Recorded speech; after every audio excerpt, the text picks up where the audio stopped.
Good evening to everybody, and thanks for clicking on to today's Vogan's European Outlook. It is the 24th of November. Back on Saturday night, there was the live stream, of course. You can check that back. I will leave a link in the description below. But we could be seeing scenes more like this as we progress through the next week or two, as the Atlantic is going to start to ramp up. We are going to see a series of low-pressure systems moving through. We are going to see a couple of frosty nights tonight, tomorrow night. Chilly by day, cold and frosty by night, but it looks as if we do have a more mobile situation beginning to unfold. Now, we obviously do have, over the next few days, the possibility of a stratospheric warming. Well, we have got a stratospheric warming situation ongoing at the minute. Whether it hits the 0 mark or not, which would constitute a minor stratospheric warming, and if it goes below the 0 line, that would be a major sudden stratospheric warming. But it looks as if it's going to be a reflective type event within the stratosphere. But we do have a little bit of a fight going on here between a strong amplified MJO phase 7 and this stratospheric warming situation that is ongoing at the minute. And certainly there is more evidence now supporting a mild and mobile first half to December. Big question mark will be over week 3 and 4 of the month of December regarding cold. But, as I've already harped on about time and time again, even though I was saying that the parameters were looking favourable for a cold December, there was always caveats. And unfortunately, those caveats appear to be becoming a little bit more notable going forward. But certainly over the course of the weekend, we did see some very chilly temperatures. Indeed, we had a sinkhole in parts of eastern France and Switzerland. Temperatures down to minus 36.8 Celsius. I think this is in Switzerland. But very cold temperatures. This is a tweet here by Thierry Goose. Temperatures parts of eastern France and Switzerland notably colder compared to average, especially for the month of November. But I think the coldest inhabited location in France down to minus 27.6, and in Switzerland minus 26.3, which was the 11th lowest temperature since 1959. Now, we do have some fairly cold air in place, lingering over the far north of Norway, Sweden and Finland. Temperatures into the minus 30s. During the course of the daytime, struggling to get out of the upper minus 20s, even in around the minus 30 Celsius mark, and then we're getting a few degrees colder than that. Remember, there is an absence of daylight up here across the far Arctic region of Europe. But we also did see some pretty cold temperatures. So these are the current temperatures according to weather obs, and there's some cold air still remaining over central and particularly eastern areas of Europe. We've got something less cold down into France after some fairly substantial snow in some places and a widespread sharp frost across most of the country. We're seeing temperatures recovered over the last 24 hours or so here. But if we zoom out, we do have some pretty colder over much of Iceland at the minute. The interior recording temperatures down to minus 16 Celsius at the time of recording, which is just before 5 p.m. on this Monday, the 24th of November. And the notable cold is over Russia. Now, this is not unusual, it has to be said, but you can see that we are talking about the first minus 50 of the season out with Greenland in Delyanka. So temperature down to minus 50.2 Celsius has been achieved. All the while, in other parts of southern Russia, we're talking about record warmth. But the cold is certainly building big time, widespread minus 47s, minus 48s. And then, like I say, that the reading in Delyanka now hit the minus 50 Celsius mark. Now, what is going to be interesting with this stratospheric warming situation is we could be starting to see some very notable cold getting driven into North America. Possibly some of this cold coming from Siberia over the top of the pole and into North America. That then in turn is likely to increase the thermal gradient. There's a bit of a kind of shades of 13, 14 showing up with this. If you get this type of strat warming from Siberia across to Canada, then that forces the displacement of the PV. Remember, this is, like I say, a reflective type strat warming situation, which doesn't necessarily favour Europe. So it's going to be interesting to monitor this situation as it unfolds. And over the last 7 days, the UK, Europe, has been very cold compared to much of the rest of the planet, within the Northern Hemisphere at least. Very cold over much of China, if you notice here, into the Koreas and Japan and even Taiwan. We're seeing colder than average temperatures in this region. Much of North America, away from the Northeast and California, has been firmly warmer than average, with the Arctic of Canada, Greenland as well, seeing some very mild temperatures. But you can see for Europe, if we look over the last 7 days, a notably cold spell is beginning to wane. Like I say, a couple of frosty nights, chilly days, but we are going to start to see the temperatures respond as we go through the rest of this working week. So it starts off chilly and settled. We've got this area of low pressure actually at the moment that is pulling into the near continent. We're going to see high pressure kind of settle in, build in over the top. Could see some fairly chilly air, especially, well, we've lost the snow cover, of course, but under the clear skies and light winds, those, known frost hollows could see temperatures into the -6 to -8 Celsius range over the next few nights, I would imagine. Then if you notice here that we've got another boundary moving through, this is during the course of Wednesday, and then this really starts to change the equation here as we start to open up the Atlantic. Look at this deep low here, moving up towards Iceland, but you notice here it's quite a large envelope of low pressure into the 950s, and you can see that the isobars are really pinching together here across the UK and Ireland. So we're going to be talking about gales returning to the UK and Ireland pattern. And then as we play through, we've got a system that runs across the south of Ireland and across England and Wales sometime around the Saturday time frame here. This is obviously just one run. This is off the ECMWF, but you can see here that low deepens as it crosses the southern UK. Then we've got more deep lows that are expected to affect our weather. But you notice here the general consensus, our mean winds are coming in from a west to southwesterly direction, generally speaking. If we play quickly through this loop, you can see the active nature of the pattern. But I'll quickly have a look at North America. We will look at the Stratosphere and the MJO in just a second here. But I just want to look at the North American view here quickly, because I want to look at the 850 temperatures to see if it's projecting this dump of Arctic air into North America. In fact, let's have a look at the polar view here, because that might be a better way of looking at it. So sorry about this. I should have had this pulled up, but it wouldn't be a Mark Vaughan weather video if it wasn't for the disorganization. So let's have a look here and see the temperature anomalies here. See what it's indicating here. So this is looking down over, that's quite interesting actually. They've changed it now so that you're looking almost down over the North Atlantic, but you're looking at the entire hemispheric view. And you notice here, this is North America at an angle. You've got Greenland almost bang centre. You've got the UK and Ireland here. You've got the milder conditions. This is all the way out to the 1st of December right enough. But let's go back here to the current situation.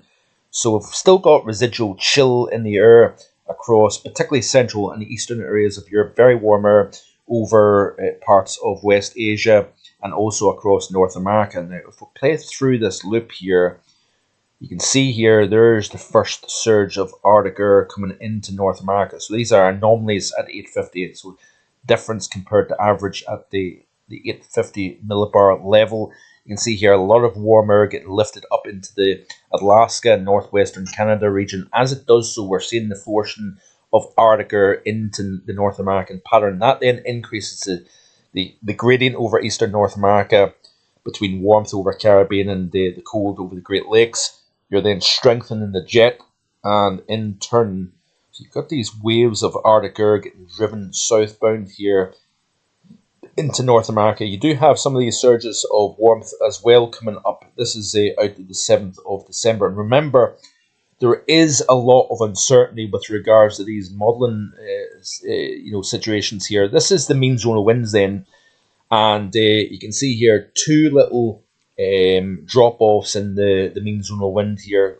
The first one stays in positive territory, so the winds really do slacken off, but they stay westerly. Then we've got this secondary burst of warmth from Siberia towards Canada that then pushes the winds down towards the zero line here. So quite interesting, but you see a quick rebound through the final days of November, first week of December, and that means that we've got this kind of reflective type strat warming. Now, in stark contrast, and I think these two, based on what I've read and based on what I've looked at here, it's like this MJO phase 7 is working against that warming within the stratosphere. So we're going to need to pay close attention. I think the general consensus is that this type of warming tends to favour cold in the North America as opposed to Europe here. So if we look at the GFS extended, let's have a look at the stratosphere then and see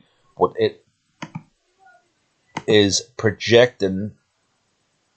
Sorry, I just heard talking in the background there, and I kind of, I was like, who's talking? Who's in the house? Or is she on the phone? I'm not sure. But let's have a look at the European view, or the north, down over the North Pole, sorry, view. And this is the current warming showing up. So we're now seeing that burst of warming beginning to cross the top of the pole. Then we've got this secondary burst of stronger warming that may send the winds down to zero. And then we'll see here that the cold pool returns back towards the pole. But we've got all this warming showing up over the North American side of the pole. That would suggest to me that you're going to drive the Arctic air into the North American pattern. And then as we continue to play it through, you can see here where the cold kind of resides over the top of the pole, which isn't a particularly great look, it has to be said. That could support more lower pressure to the north, higher pressure to the south and westerly winds. The NAO and the AO is expected to go back to fairly strong positive. But again, there's this competing with the MJO, and on the face of it, the MJO is entering phases 7 and then into phases potentially 8, which on paper would actually support a colder pattern, a high latitude blocking type situation into the month of December here. So, there's a lot of complexity to this, and it'll be interesting to watch this going forward here. But I wanted to just show very quickly here a couple of tweets. And this tweet here is rather interesting. If we can get the translation here. It's basically saying the veritable tug of war seems to be taking shape for the month of December. On one side, we've got the stratospheric polar vortex, which is expected to strengthen and favour a zonal flow, and on the other hand, tropical forcing, i.e.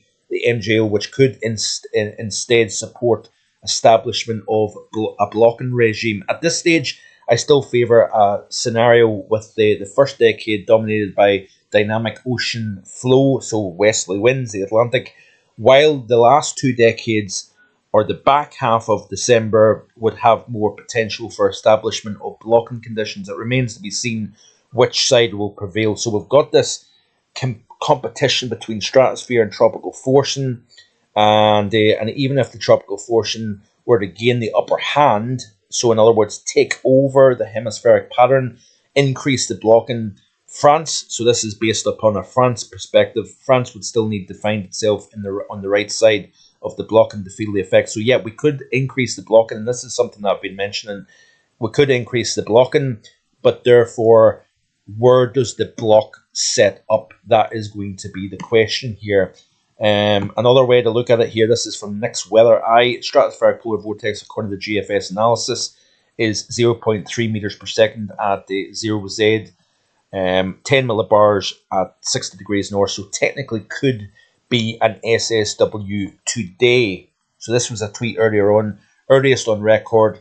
After a week recovery, another go around at a reversal in around 5 days' time. However, this SSW looks to be a reflective type, reflection of planetary waves upwards into the stratosphere, look to be reflected back down into the troposphere, leading to a quick termination of the warming episode due to the reflection of planetary waves in the stratosphere, which leads to the amplification of tropospheric planetary waves, inducing strong westerlies over the North Atlantic and blocking over the North Pacific. So blocking over the North Pacific would support cold into North America, but in turn fire up a stronger zonal jet across the Atlantic basin. The other type of SSW is the absorbing type, which you may be more familiar with, where upward planetary waves are absorbed into the stratosphere, leading to a strong deceleration of westerly winds in the upper stratosphere with a disappearance of the polar night jet. This weakening of the zonal westerly winds descends from the lower stratosphere further down into the troposphere, so then affects our weather. So that layer, the troposphere, is where our weather resides. And what he's basically saying is here, you get this downwelling, which means that what's going on up above in the stratosphere affects underneath within the troposphere. So, which then induces high latitude blocking in the weeks following the SSW event. This can increase the chance of cold outbreaks to develop over Northern Europe and the United States, as cold Arctic air is pushed out from the polar regions by high latitude blocking. So the big test is coming up, folks, in terms of what we are going to see over the next few weeks here, and we'll continue to watch this. It'll be interesting to see for sure. Let me just see here. Marco Patagna had a pretty good tweet this afternoon. It's showing the temperatures at the 10 millibar level and the 30 millibar level here. So this is the actual temperature, 10 millibars over the pole. You can see it went from below average temperature wise, and we're starting to warm it up. So we went from about minus 75 to around minus 60 or minus 58-ish. So that's at 10 millibars. This is at 30 millibars, and you can see quite the sharp warming. That is usually indicative of a stratospheric warming development. So, yep, we're going to continue to watch this situation as it unfolds. Don't be too downhearted here. If you're wanting to see cold and snow, we'll just have to wait and see what happens. Interesting times. Like, share, and subscribe, and I'll see you tomorrow with more. Bye for now.